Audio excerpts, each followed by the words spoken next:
'Tis the season of spring, and when most clients are usually like, oh, my skin's breaking out, things are happening, where I hear more customer complaints, and you want to know why? Here are a few reasons why. As it's springtime, the body's probably trying to detox, and this is where things are probably being pulled and coming out of one of the largest organs, which is your skin. I highly recommend getting a facialist, a skin therapist, someone who can help you out, and maybe also a naturopath and maybe acupuncture to see what's going on the inside. And it's probably also time to take a peek into that tickled trunk, the makeup drawer, junk island, whatever you want to call it, where you keep all your goodies and all your treats that you utilize on your skin. Is it time to replace some stuff? Where are we at with certain things? And most importantly, how are things really clean? That's one thing we definitely need to look at.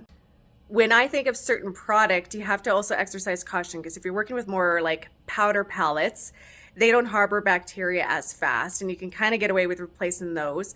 Anything a little bit more kind of creamy, you have to exercise a little bit more caution, because that can also harbor bacteria pretty fast depending how and what tools you are using. So let's discuss.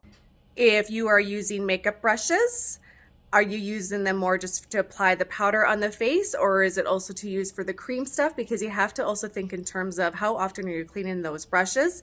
And yeah, we got to talk about the icky stuff, because bacteria will definitely harbor in those tools. And if you feel like you're starting to break out in certain areas where you're wearing makeup, or maybe where you've been wearing toques and hats, all these things can kind of start to contribute to bacterial growth on the face. How often do you clean your brushes? Well, this is how often are you actually wearing makeup and how often you're using them.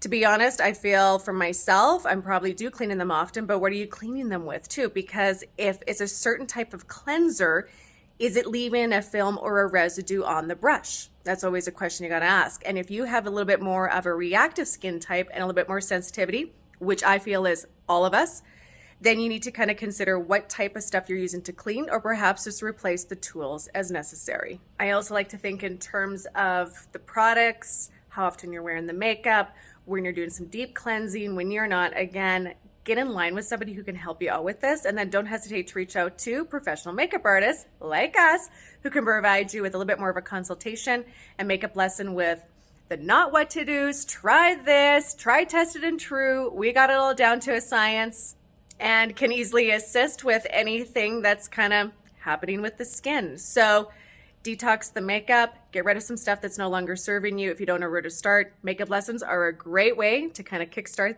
that direction.